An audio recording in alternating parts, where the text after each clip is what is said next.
Good evening, everyone. I'm Brian Allen. I'm Andrea Anderson. A decision that felt like we were back in 2020 dealing with the COVID-19 pandemic. The University of South Dakota Coyotes had their football game canceled over the weekend due to whooping cough. The bacterial disease is more frequently discussed when it comes to infants. Cordell Wright sat down with health experts to learn more about how it affected the Portland State football team. It is our 9 o'clock top story tonight.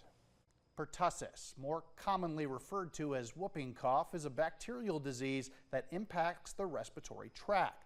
2 days before their game with USD, members of the Portland State Vikings contracted the disease. Experts at Avera walk us through how the disease spreads and why a football game would be canceled over it. The Chinese, when they first identified it, called the 100-day cough. As a pediatrician, Dr. Rick Koima is well versed in the effects of whooping cough in children. They'll go, and then as they finish their cough, they whoop in like that.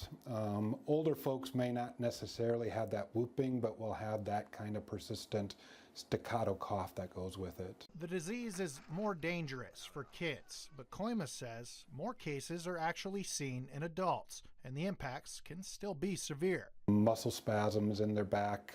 There are reports of folks breaking ribs because of severe cough. Athletes with pertussis would likely not be at peak performance. As for transmission, the virus spreads similar to common colds and is amplified by close proximity. In a daycare, in a locker room, playing across football or basketball across from someone who has it, 10 to 50% of folks will end up getting pertussis as a result of that. According to a statement made by PSU Athletics, one team member had contracted the disease and several other players were showing symptoms after having close contact, but they were not confirmed to have whooping cough. However, Koima says one person is all it takes. You don't want to pass it on to another team and have their whole team go down potentially again with a cough and feeling short of breath for 3 months for the remainder of the season. It's a very reasonable thing to cancel a athletic competition for that.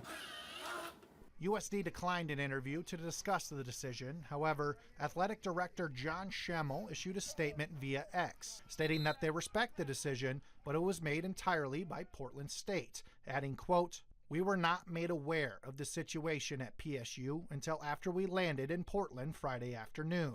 PSU knew Thursday evening/night. His statement concluded by saying there are still several unresolved issues pertaining to the game. In Sioux Falls, Cordell Wright, Dakota News Now. Now, if you would like to read Athletic Director Schemmel's full statement, it is available right now on the Dakota News Now app and website, and we will, of course, provide any additional follow-up information once it's made available.